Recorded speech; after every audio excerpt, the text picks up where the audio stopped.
Vamos a plasmar hoy dos conceptos que parecen estar estrechamente relacionados, pero que de la misma manera que nos llaman siempre la atención, representan las grandes incógnitas a las que se enfrenta el ser humano, parecen estar estrechamente relacionadas. Nos referimos al arquetipo de la sombra y al enigma del mal. En primer lugar, deberíamos hacer una breve síntesis de lo que representa el concepto arquetipo. Arquetipo quiere decir modelo primordial y sería los pensamientos, las ideas de la gran mente del universo que se proyectan lógicamente en todas las formas, en todas las criaturas que surgen en el mundo de la manifestación.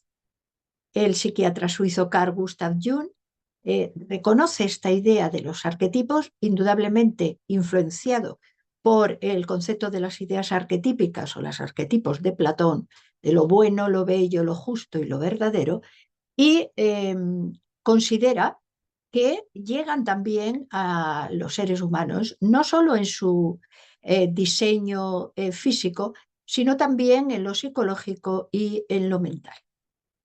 Entre otras cosas, él va a explicar un concepto que está presente en todos los seres humanos y que nos lleva a una de las grandes incógnitas y al mismo tiempo una de las grandes luchas frente a nosotros mismos, entre aquello que somos realmente y aquello que deseamos ser. Me estoy refiriendo al arquetipo de la sombra. No es que Jung lo enfoque como algo maligno en sí mismo, sino más bien como una energía oscura, es decir, no organizada, no cosmogonizada, donde podríamos situar todo aquello que no queremos reconocer de nosotros mismos, como seres incompletos o seres a la conquista de nuestro propio arquetipo como seres humanos. Nos estamos refiriendo, basándonos en lo que plasmó Carl Gustav Jung, en esa parte de nosotros que nadie quiere reconocer en sí mismo, es decir, la envidia, la agresividad, la violencia, la avaricia, etc. Es decir, lo que a través de las diferentes teologías, diferentes religiones, incluso se ha definido como los pecados o como los vicios, etc. Aquí lo vamos a enfocar filosóficamente. Es decir, no desde un punto de vista maldito, sino como desde algo incompleto. ¿Por qué? Porque si nos basamos en la psicología junguiana, en la psicología del profesor de Zurich, reconoceríamos la sombra como una energía que está en nosotros, pero como decimos en un principio, desconocida. ¿Por qué desconocida? Porque como que no la aceptamos. Es algo así como si cada uno de nosotros fuéramos la dualidad de Teseo y el Minotauro. Y el monstruo, aunque ruge en el interior de nosotros mismos, pues lo tenemos aparcado.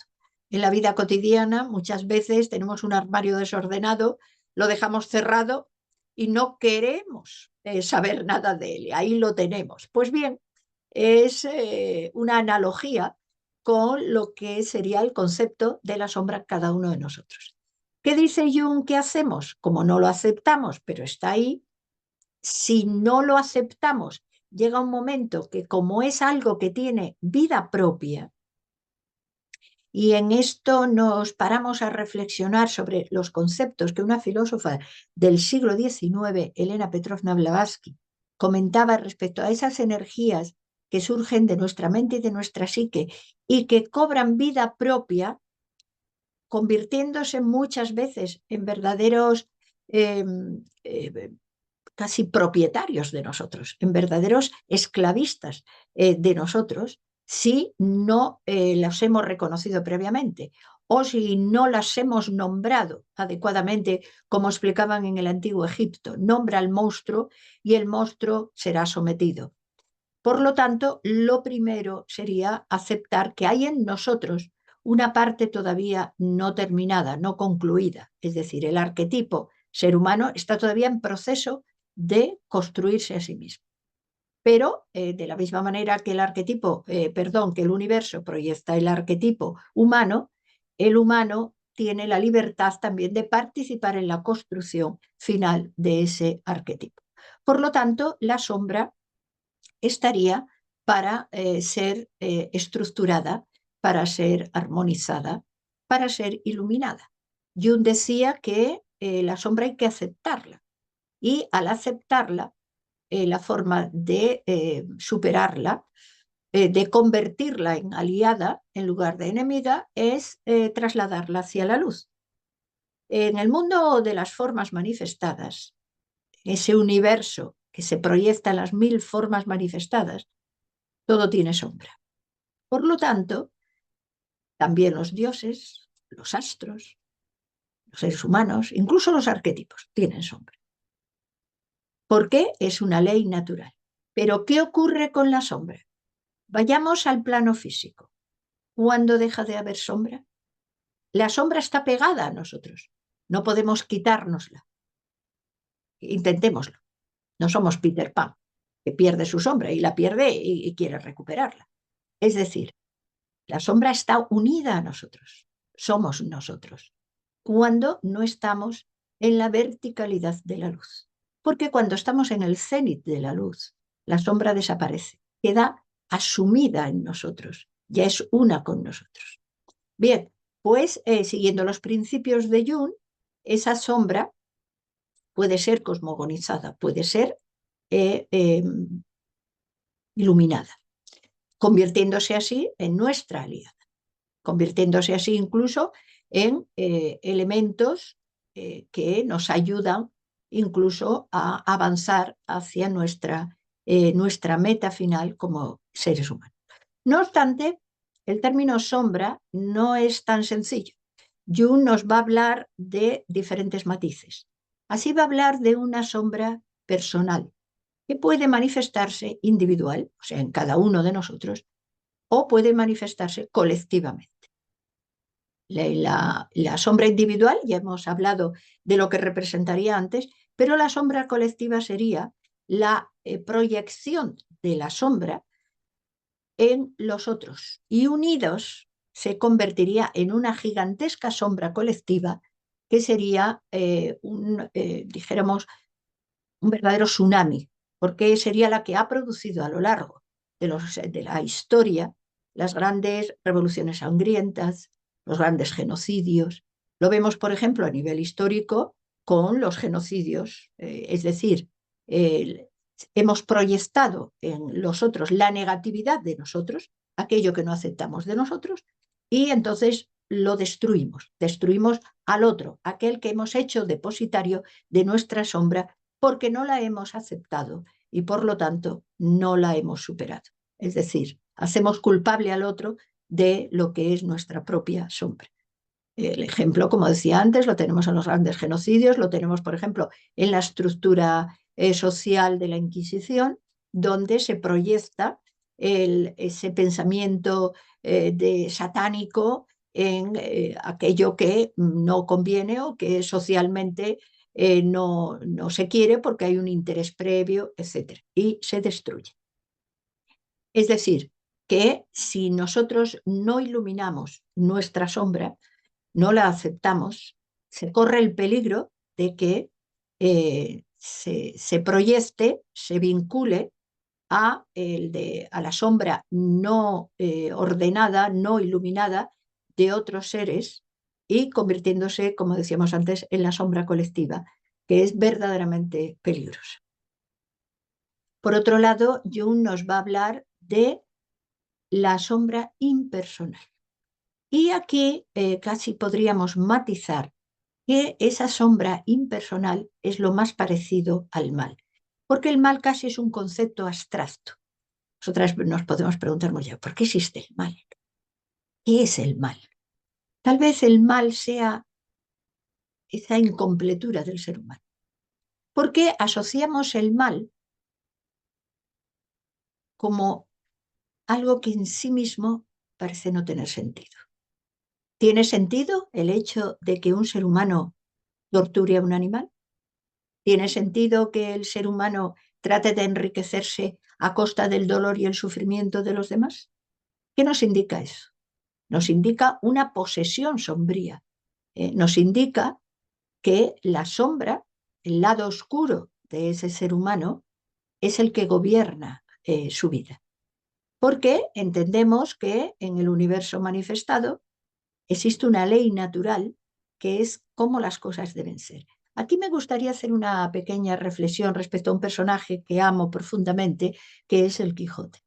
El Quijote ve las cosas no como son, sino como deben ser. Y una de las formas, tal vez, de ir trabajando nuestra propia sombra individual, evitando, por lo tanto, que se conecte a la sombra colectiva, es que nuestra mirada sea la mirada del Quijote. Es decir, a la hora de mirar a las otras personas, en lugar de proyectar nuestra sombra, veamos en ellos lo luminoso, lo bello, las cualidades, las virtudes. Y de esa manera estamos haciendo retroceder nuestra sombra, estamos iluminando nuestra sombra. Pues bien, volviendo otra vez al enigma del mal, que casi requiere una explicación filosófica, porque en sí mismo es casi, no tiene razón, no tiene sentido, pero que sin embargo es una realidad. Lo asociamos realmente al ser humano, porque cuando observamos en la naturaleza el mundo mineral, por ejemplo, el mundo vegetal, en esas luchas de supervivencia, en esas luchas de podríamos decir, de poder para defender el territorio, para defender el alimento, etcétera, etcétera, nos damos cuenta que responden a una ley de vida, de supervivencia, por ejemplo, los animales depredadores. Es decir, ¿por qué? Porque realmente la vida es una. La vida y la muerte son la misma cosa.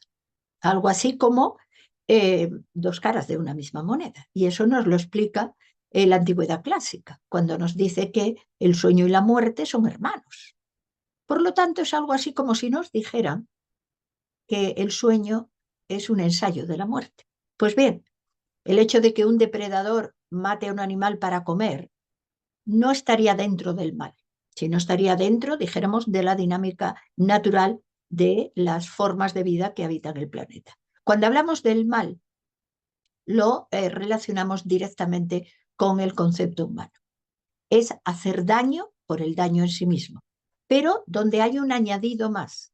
Hacemos el daño a otros seres humanos, hacemos el daño al mundo que nos rodea, hacemos el daño a la naturaleza en la que vivimos y lo hacemos por placer, porque el daño que provocamos nos produce satisfacción, nos produce beneficios propios o nos produce placer.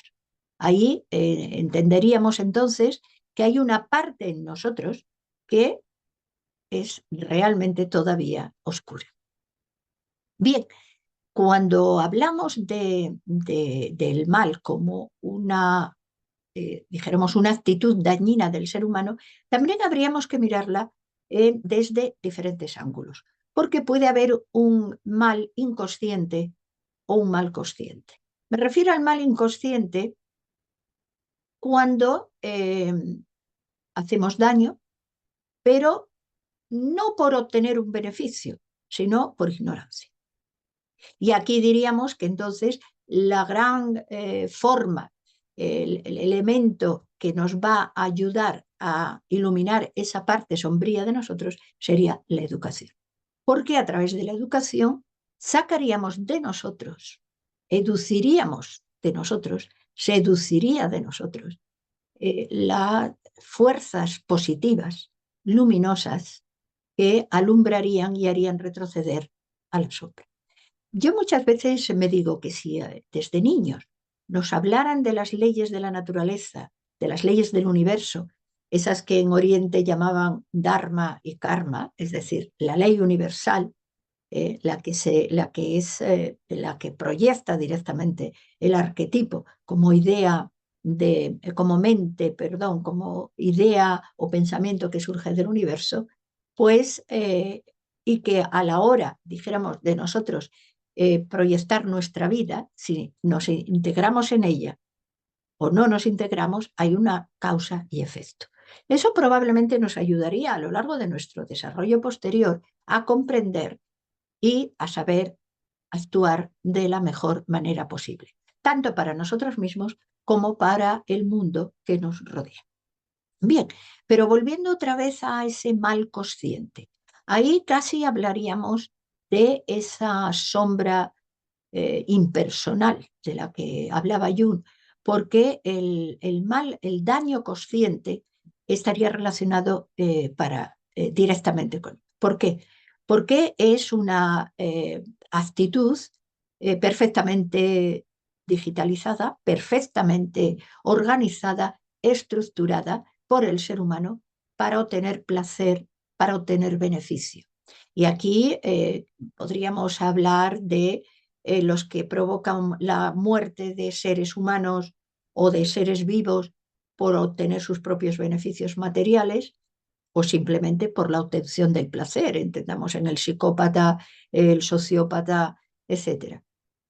Aquí sí diríamos que hay algo impersonal, que hay una fuerza oscura que parece poseer a esos individuos y realmente obligarles casi a actuar para beneficio que simplemente se acabará con la muerte. Y entonces tendrán realmente que pronunciar esa palabra sagrada que decían los egipcios, porque tendremos que enfrentarnos realmente a los monstruos que hemos creado. Dijéramos, ese gran monstruo que es nuestra propia sombra con todos sus matices. Por lo tanto, relacionaríamos el mal con ese daño que se hace sobre los otros seres humanos, sobre el mundo que nos rodea, sobre la naturaleza. Bien, no obstante, hay un matiz en todo esto que sí quiero tocar.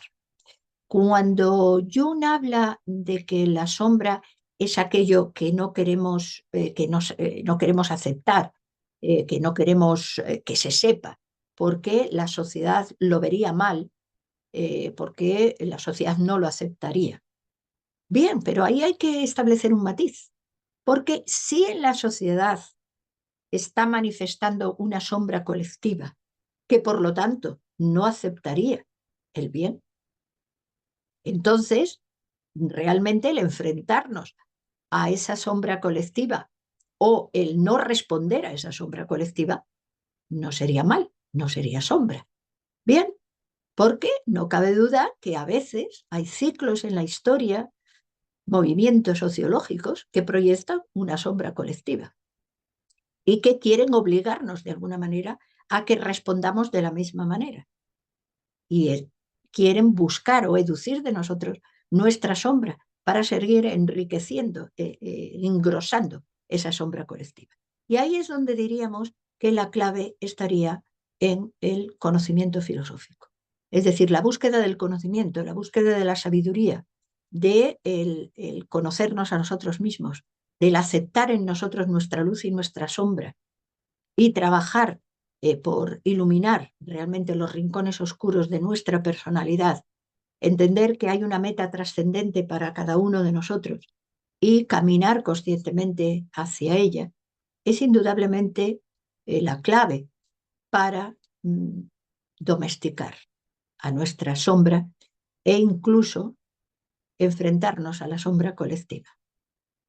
Muy bien, les dejo aquí para que reflexionemos sobre nuestra sombra, la sombra colectiva que puede manifestarse en el mundo que nos rodea y tal vez las posibilidades que tenemos de realizar nuestra propia batalla como héroes de nuestra propia vida y del momento histórico que nos ha tocado vivir.